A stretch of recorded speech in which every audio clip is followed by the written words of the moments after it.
дар шаҳри душанбе рӯзи шаҳри хуҷанд ташкил карда шуд. Он дар боғи фарҳангиву фароғатӣ ба номи Садриддин Айнӣ гузаронида шуд. чорабини рӯзи шанбеи ҳафтаи гузашта гузаронида шуда аз субҳ намоиш, фурӯши маҳсулоти саноатӣ, ҳунарҳои мардумӣ, таомҳои миллӣ ва барномаҳои фарҳангиву адабии шаҳри хуҷанд пешкаши меҳмонон ва бошандагони пойтахти ҷумҳурии Тоҷикистон шаҳри Душанбе карда шуд. бегоҳи санаи 29 бошад дар амфитеатри боғи фарҳангиву фароғатӣ ба номи Садриддин Айнӣ чорабини адабӣ оғоз гардид.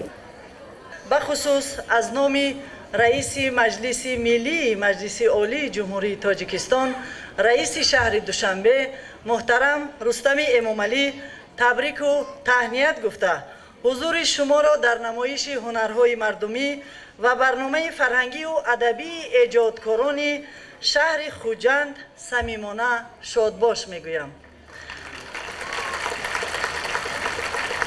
дӯстони азиз, мавриди зикри хос аст ки бо шарофати истиқлолияти давлатӣ ва пойдории ваҳдати сартосарии мамлакат, ҷумҳурии Тоҷикистон таҳти роҳбарии асосгузори сулҳу ваҳдати миллӣ, пешвои миллат, президенти ҷумҳурии Тоҷикистон муҳтарам Эмомалӣ Раҳмон сол ба дастовардҳои наву назаррас ва бесобиқа ноил гардида истодааст.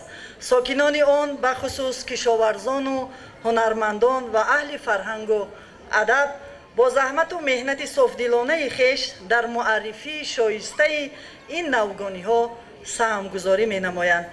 муовини раиси шаҳри Душанбе Дилбар Одилзода дар чорабинии адабии фарҳангии Хуҷанд ки дар пойтахти кишвар ташкил карда шуд иштирок намуд. вай аз дӯстӣ, пояндагӣ ва ҳамкориҳои судманди ин ду шаҳри калонтарини Тоҷикистон изҳори қаноатмандӣ намуд. раиси шаҳри Хуҷанд Фирдавс Шарифзода низ ҳангоми суханрониаш иброз намуд ки имрӯз мардуми Хуҷандшаҳр ҳунару истеъдод ва анъанаҳои худро ба намоиш гузоштанд то меҳмонону сокинон ва ҳам сайёҳон аз он дидан намоянд. шаҳри Хуҷанд ки дар радифи шаҳрҳои Бухорою Самарқанд, Ҳироту Шероз ва Панҷакент аз давраҳои қадим то ба имрӯз аз марказҳои машҳури илму фарҳанги Осиёи марказӣ ба ҳисоб мерафт. бо иқлими хуш, сокинони ҳунарманд, оқилу донишманд ва меҳмоннавоз таваҷҷӯҳи инсониятро ба худ ҷалб мекард ва имрӯз низ он ҷаззобиятро нигоҳ медорад. чуноне ки асосгузори сулҳу ваҳдати миллӣ, пешвои муаззами миллат, президенти ҷумҳурии Тоҷикистон ҷаноби олӣ муҳтарам Эмомалӣ Раҳмон иброз намуда буданд, шаҳри Хуҷанд яке аз шаҳрҳои қадимаи тоҷикон ва дар айни замон аз ҷумлаи марказҳои муҳими саноатӣ мебошад ки дар рушди бахшҳои мухталифи иқтисодиву иҷтимоӣ ва фарҳангиву маънавии мамлакат нақши муассир дорад.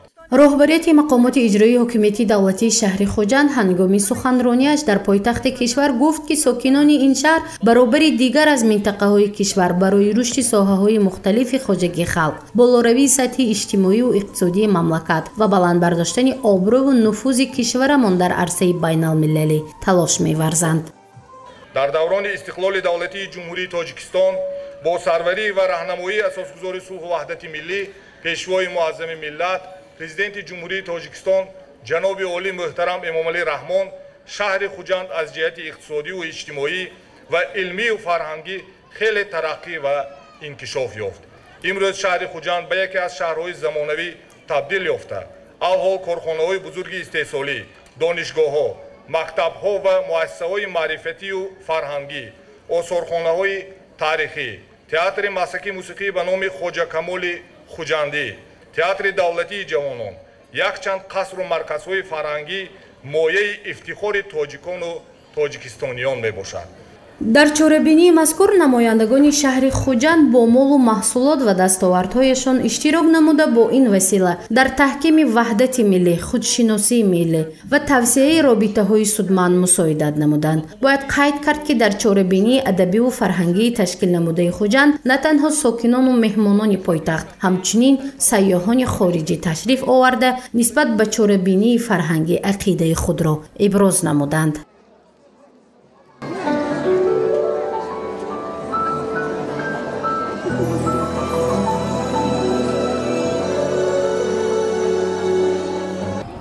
خیلی عجایب زور مزه کردیم، دم گرفتیم.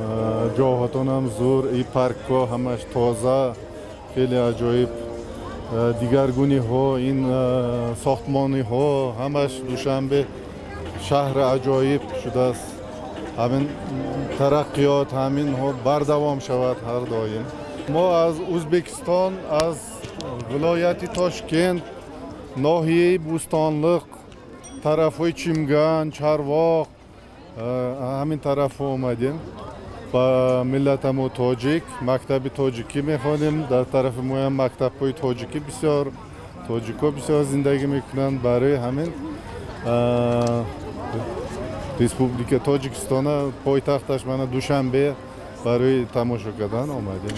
برای تاجیک بودن اما من تاجیکستان آمده دیده. خوجند بودیم شب. من امروز دوشنبه و چوربینی امروزه که از طرفی شهر خوجند برگزار گردید بهتری می باشد.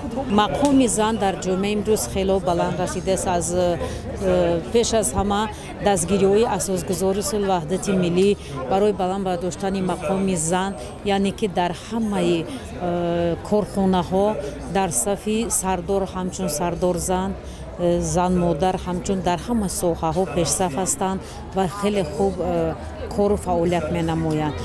ما زنان امروز همچون دیرکتری ما همچون روبری یا مکتب بهوده دارم، کوشش میکنم که با باوری حکومت جمهوری تاجیکستان یعنی که سزاوار باشم و تمام کارهایی که بهوده هم گرفتم باید سربلندانه اجرا نمایم و در تعلیم و تربیت نسل نو سهمگذار باشه.